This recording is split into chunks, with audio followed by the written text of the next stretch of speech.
정우주 원장 나오셨습니다. 원장님 어서 오세요. 안녕하세요. 자, 뭐 우여곡절 끝에 백신 접종이 내일 시작이 돼요. 네, 네. 근데 한편에서 뭐 안정성에 대한 논란이 여전히 진행 중인 것 같아요. 네, 네. 맞습니다. 최근 논란 뭐 어떻게 보고 계세요? 이제 팬데믹 그리고 단기간에 개발된 백신 접종 뭐 이렇게 우리가 처음 가보는 길이기 때문에 논란이 쉽게 가라앉을 것 같지는 않고 음, 지금 많이 접종된 이스라엘도 뭐 효과가 있다 없다 이게 좀 뭐 다들 해석이 분분한 것 같습니다. 그래도 백신을 접종할 만한 최소한의 근거는 확보했다고 저는 판단하고요. 그래서 백신을 접종하는 것이 좋을 것이라고 생각합니다. 네. 근데 뭐 어쨌든 논란이 되는 와중에 조금 더 기다렸다 백신 접종을 시작하는 게 아니고 지금 이제 서둘러서 백신 접종을 해야 되는 뭐 그런 이유도 있을 것 같아요. 예, 네. 이제 그 목적은 이제 빠르게 집단 면역을 확보하는 것이고요. 백신을 통해서 인구의 70% 정도가 이 코로나 바이러스에 대한 면역력을 획득하게 되면 이제 확산이 안 된다라는 것이죠. 집단 음, 면역을 한다는 것이. 그런데 반면 이런 의문도 있을 수 네. 있습니다. 그 바이러스에 대한 면역력이라는 것이 꼭 백신을 통해서만 얻을 수 있는 것일까? 음, 경북의대 이덕희 교수님은 면역력을 우리가 회복해서 백신 없이도 코로나를 극복할 수 있다. 뭐 이제 이런 주장도 하기도 하시는데 그러면 면역은 뭐지? 뭐 이제 이런 것이겠죠. 네. 예예예. 그 면역 이야기 오늘 한번 아 해봤으면 맞습니다. 좋겠어요. 네. 예.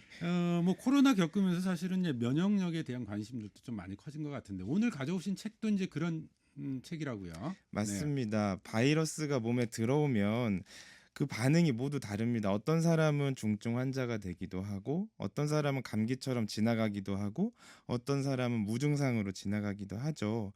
이것을 그냥 뭐 나이에 따른 것이다라고 농칠 수도 있겠지만 그렇게 간단한 문제는 아닙니다. 이것은 이제 면역의 차이로 보는 관점이 꽤나 합당한 것으로 보이는데 그래서 오늘 면역에 대한 책을 가지고 왔고요. 제나 마치오키의 면역의 힘이라는 책입니다. 저자는 오랜 기간 면역을 연구해온 면역학자인데요. 이분 말씀은 대중을 호도하는 수많은 거짓 정보와 면역 관련 신화의 위험성을 느끼고 이 책을 저술하였다 이렇게 소개하고 있습니다. 네. 지난 시간에 유사 과학 뭐 의학상에 잘못 알려진 그런 이제 정보들 이런 것들을 소개를 해주셨는데 네, 비슷하게 면역에 대해서도 가짜 면역 이런 것들이 판치는 시대에서 진짜 면역이라는 게 무엇냐 예예예, 이걸 이야기하고 있는 책. 그렇죠. 네. 예. 자, 그런데 면역이 뭡니까? 일단. 예, 음, 우리가 이제 굳이 뭐 학술적으로 면역을 설명하라 그러면 뭐 백혈구, 뭐 T림프구, 뭐 B림프구, NK셀 뭐 이런 것들로 설명할 수 있겠지만 네. 오늘 굳이 그렇게 설명하지 않고요. 면역이라는 거는 결국에 우리 몸이 환경과 반응하는 음, 어떤 구성 체계라고 보시면 돼요. 우리 몸에 가지고 있는 시스템인데요. 이것을 조금 더 복잡하게 설명하면 우리의 세포가 외부의 분자 혹은 내부의 분자들과 상호작용하는 여러 가지 그 시스템적인 것들을 총칭하는 거라고 볼 수 있습니다. 그런데 이 면역은 아주 포괄적인 것이고 그래서 이것이 지금도 밝혀져 가는 것이 너무너무 많고 어 다만 이 일부분을 가지고 그 좀 오해하는 지점들도 분명히 있을 것이고 결국에 이제 면역은 우리 몸을 어떤 상태로부터 지켜내기 위한 하나의 음, 시스템이라고 보시면 되겠습니다. 네. 예. 이거 외부의 위협으로부터 자기 몸을 지킬 수 있는 힘 이런 게 예예예예. 면역력. 예예예예. 네. 맞습니다. 근데 그런 부분들이 최근에 앞서 이제 코로나 바이러스 이런 이야기도 했습니다만 더 중요성들이 높아지고 있는데 그래서일까요? 면역이 최근에 마케팅의 한 수단이 되는 것 같아요, 종류가. 맞습니다. 네. 그 면역력을 강화한다는 것이 좀 많이 이슈가 되죠. 이런 어쨌든 광고 문구 면역력을 강화해 준다 이런 거 음. 많이 보셨을 텐데요. 최근에 뉴스를 보니까 뭐 약사 유튜버가 비타민 D나 인테반을 복용해서 코로나를 예방할 수 있다. 뭐 이제 이렇게 좀 과도하게 또 하는 음. 것들도 이제 어떤 그런 마케팅이라고 볼 수 있겠는데 엄밀하게 말씀드리면은 면역력은 약해서도 강해서도 좋은 게 아니에요. 그러니까 네. 아니, 면역은 강하면 좋은 거 아니에요? 강하면 좋은 게 네. 아닌 거죠. 왜냐하면 면역이 너무 강하잖아요. 그러면은 내 신체의 일부도 어떤 외부 물질로 인식해서 네. 자가 면역 질환 같은 게 발생할 수가 있는 거죠. 너무 면역을 음. 강하게 작동하면. 아, 오히려 몸을 공격할 수도 있어요? 그렇습니다. 네. 그래서 면역력이라는 것은 균형이 중요한 음. 것이고요. 이것을 이제 뭐 강화한다라는 표현은 결국에 면역을 균형 있게 회복한다라고 이제 표현하는 게 오히려 맞을 것 같고요. 하나 영양제 얘기를 네. 드려볼게요.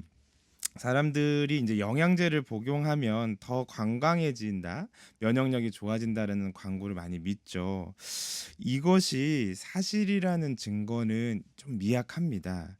그 비타민과 미네랄 제제는 그 식사에서 부족한 부분들을 메꿔주는 좀 편리한 방법이긴 하지만 식사를 충분히 잘 한다면 이것들이 극도로 부족할 가능성은 매우 적습니다. 네. 그래서 내가 영양제를 먹으니까 난 더 튼튼해질 거야라는 것은 실제로 그럴 수 있는 사람은 되게 적죠. 음. 그러니까 우리가 과거에 영양결핍이 있는 시대에서는 비타민을 먹거나 이런 미네랄 제제를 먹으면 분명히 건강해졌을 겁니다. 음. 면역력도 잘 회복됐을 겁니다. 하지만 지금처럼 충분히 많은 비타민, 영양분을 섭취하는 최근의 그 어떤 식생활에서는 이런 네. 것들이 너무 과대 포장돼 있는 것은 정말 음. 사실입니다. 한 주먹씩 이렇게 먹을 필요는 네. 없는 상황인 거죠. 아니, 중년 이상의 분들의 경우는 예. 대부분 뭐 한 주먹까지는 안 가더라도 상당히 예. 많은 그런 보조제들, 영양제들 예. 드실 거거든요. 예예예예. 근데 네, 이런 게 마케팅의 일환이다. 전부 그렇게 퉁칠 네. 수는 없겠으나 실제로 뭐 상당히 많은 경우가 그런 것이 음. 많고요. 뭐 물론 뭐 비타민 C나 아연 같은 거는 뭐 운동 선수들은 복용하면은 감기 증상이 뭐 짧아진다 뭐 이런 연구도 있고 뭐 지금 일조량이 부족한 분들은 비타민 D를 섭취해 주는 게 좋고 이런 부분도 있지만 비타민 D를 말씀드리자면 비타민 D는 단독 복용해서는 큰 의미가 없고요. 비타민 K2가 있어야지 이게 활발하게 작용을 하기 때문에 이런 부분들을 다면적으로 고려해야지 네. 뭐 하나가 검사에서 음. 부족하니까 이거 넣어주면 된다. 또 이런 개념은 아닌 것이죠. 네. 예예예. 어쨌든 이런 것들도 의사의 처방을 좀 받아서 네네네. 복용하는 것이 좋을 것 같네요. 그런데 네. 이제 이 저자의 관점은 음. 너무 또 의사에 의존하지 말자는 지점이 있고요. 이제 네. 고 아, 어떻게 의사도 못 믿습니까?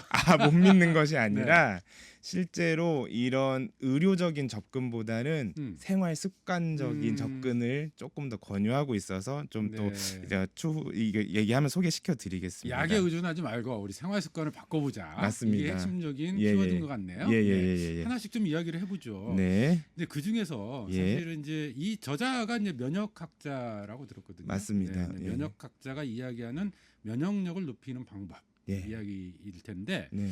먼저 우리 아이들 걱정 참 많이 해요. 예예예. 근데 면역력이 취약하다고 하잖아요. 예예예예. 네.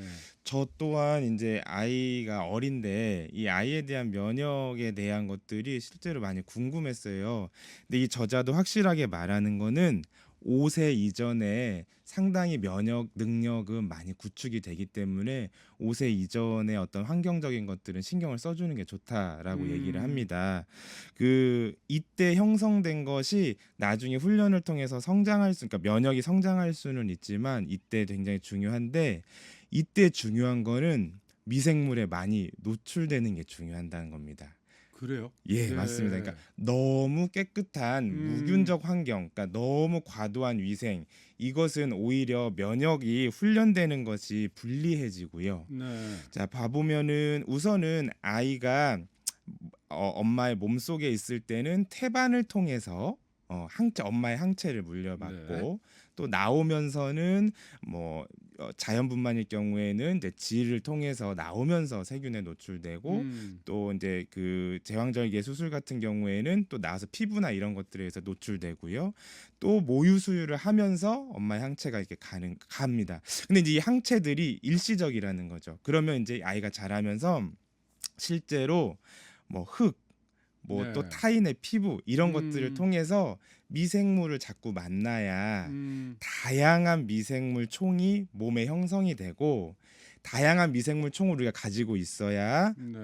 더 강한 면역력을 갖는다는 거예요. 여기서 중요한 부분은 미생물은 정말 많은데 음. 그중에 90%는 무해한 미생물이기 때문에요. 네. 이런 무해한 미생물은 우리가 되게 친하게 생각하는 것이 좋겠다. 음. 이분이 그래서 어린아이들을 흙에서 놀게 하고 네. 그리고 어떤 너무 깨끗한 물론 음. 손위생은 중요하지만 음. 너무 깨끗한 환경들을 강박적으로 하는 것은 음. 오히려 면역력에 위험할 수 있다. 이렇게 얘기를 하고 네. 있습니다. 그러니까 뭐 아주 이게 지금 미생물에 노출시키라고 해서 네. 지나치게 안 좋은 뭐 열악한 환경 뭐 이런 것에 노출시키라는 이야기보다 네. 너무 지나치게 깨끗하게 뭐 예. 무균 환경 뭐 이런 예. 것을 생각하는 것은 오히려 면역력에는 도움이 안 된다. 맞습니다. 너무 네. 그런 강박을 가질 필요는 정말 음. 없겠습니다. 예. 근데 아이들이 또 요즘 아이들 같은 경우 아토피나 피부 질환 이런 게 많이 좀 걸리잖아요. 이런 것들도 맞습니다. 면역력이 떨어져서 걸리는 거 아닌가요? 예, 인제 고거에 대한 이야기도 음. 이분이 자세하게 다루고 있는데요.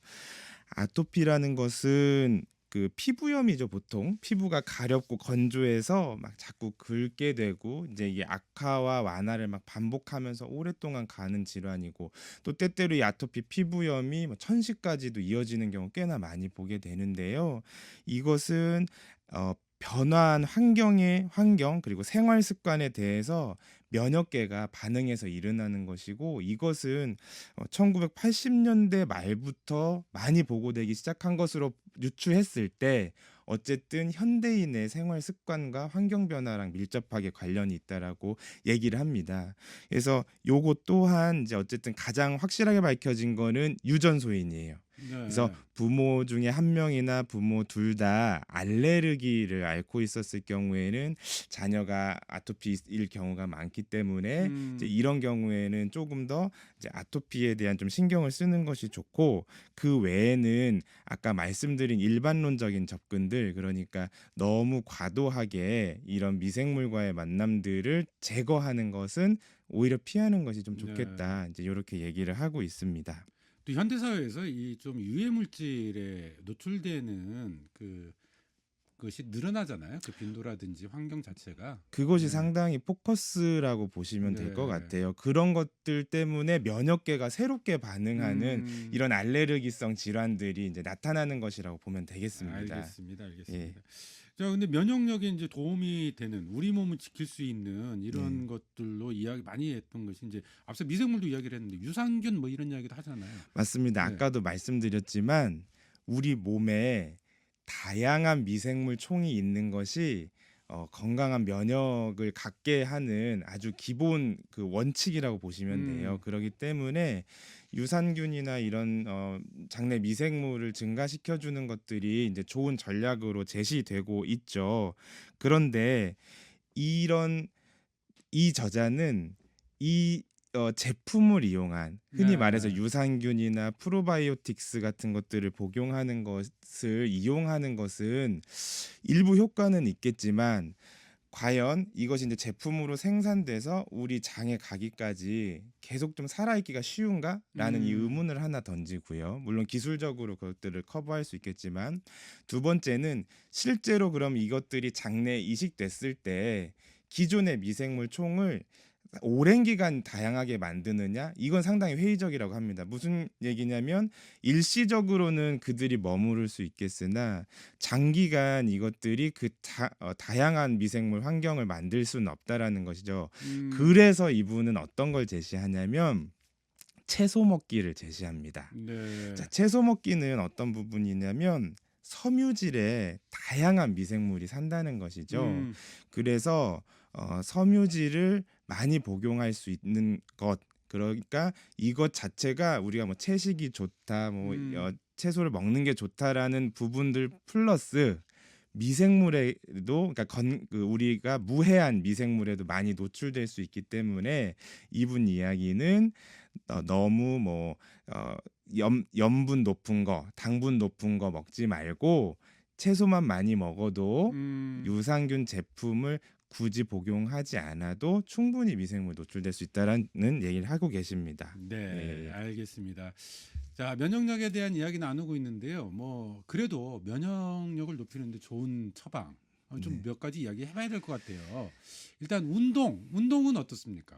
운동도 제가 좀 말씀드리고 싶은 부분이 있습니다. 음, 운동은 분명히 면역에 좋습니다. 왜냐하면 이 심기능을 활성시키는 것이 연구에 따르면은 이 여러 가지 백혈구나 이런 것들이 꼭 필요한 곳에 더 가게 만든다라는 추적 검사들도 있고요. 더불어서 근육의 기능이 활성화되고 근육의 기능이 좋아지면 근육 자체도 면역 역할을 하는 세포들이 있기 때문에 기능이 좋아집니다. 그런데 너무 근육을 많이 과도하게 쓰게 되면 네. 근육 손상이 일어나요. 요즘 몸짱 열풍 뭐 이런 거. 네. 저도 이게 이제 이렇게 딱 단정지어서 말씀드리긴 음, 그렇지만 운동을 정말 많이 하신 분들도 근골격 통증이나 이런 부분들 때문에 방문하시게 되는 경우들이 있거든요. 그럼 그런 분들을 네. 보면 만성염증 상태인 경우들이 있습니다. 음, 실제로 만성염증과 이 면역은 굉장히 밀접한 관련을 가지고 있거든요. 그래서 만성염증 상태에 만드는 건 좋지 않아서 운동도 너무 과하게 하는 건 좋지 않고요. 그래서 이분이 권하는 거는요. 유산소 운동과 무산소 운동을 적절히 섞는데 일주일에 150분 정도. 네. 그러니까 30분씩 5일 뭐 요 음, 정도 되겠죠. 그래서 이제 이 정도 유산소 무산소를 잘 섞어서 해주는 것이 좋고 운동이 내가 정말 너무 지금 오랫동안 안 해서 그 정도도 힘들다. 네. 걷기만 시작해도 좋다는 연구가 있다는 거를 음, 소개하고 있습니다. 일단 운동이 좋기는 합니다만 맞습니다. 지나친 운동은 오히려 독이 될 수도 있다. 너무 무거운 걸 든다든지 네. 예, 그렇습니다. 자, 예. 그러면 운동은 그렇고요. 또 뭐 마인드 컨트롤, 건강한 정신력 이것도 네. 중요하다 이런 이야기도 좀 하더라고요. 이건 어떤가요? 예, 의료계 이슈들이나 뉴스를 좀 주의 깊게 보신 분들은 우울증과 장내 세균, 뭐 자폐증과 장내 세균이 박테리아 뭐 이런 연구들이 최근에 소개된 걸 많이 보셨을 거예요. 이거를 이제 브레인 거트 엑시스라고 하는데 그 뇌랑 장이 관련돼 있다라는 거죠. 그러니까 이런 다양한 연구들이 최근 이루어지고 있는 이유는요. 이 면역계와 신경계가 정말 밀접하다는 거예요. 아까 이 면역이라는 거는 외부 환경에 이 몸이 반응하는 거라고 했는데 신경도 또 마찬가지인 거거든요. 네. 그래서 결국에 이 외부에 반응하는 면역계는 우리의 심리적 상태들과 많이 밀접한 관계를 음, 가지고 있고 이것이 안정될수록 면역 능력도 잘 유지가 된다. 이것이 실제로 어떤 우울한 증상들 때문에 나타나는 피로감이나 권태감하고 이 만성염증, 면역력이 떨어졌을 때 나타나는 만성염증 상태에서 나타나는 우울감과 권태감이 굉장히 유사한 네. 양상으로 나타나고 이 관계들은 계속해서 연구하고 있다고 그래요. 음, 그래서 어쨌든 이 저자는 뭐 마음을 평안하게 하는 거 요가나 뭐 저기 명상 같은 것들이 음, 면역에 도움이 된다라고 소개하고 있습니다. 알겠습니다. 수면은 어떻습니까?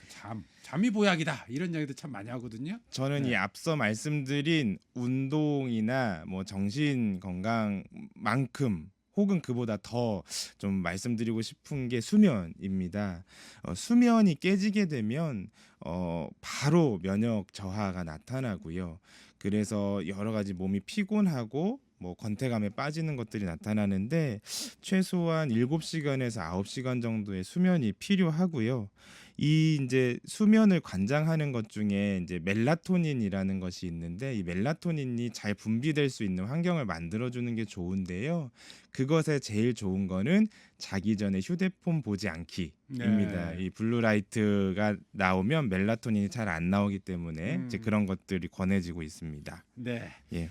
제나 마치오키의 면역의 힘이라는 책 읽어봤는데 뭐 이 책 보면 면역을 위한 식단도 소개가 돼 있다고 예, 맞습니다. 하던데요. 예. 그건 직접 좀 책을 보면서 네네. 확인하도록 하고 네. 오늘의 한 문장으로 좀 마무리해 볼까요? 면역은 건강과 행복의 온갖 측면을 관통해 흐르는 강과 같다.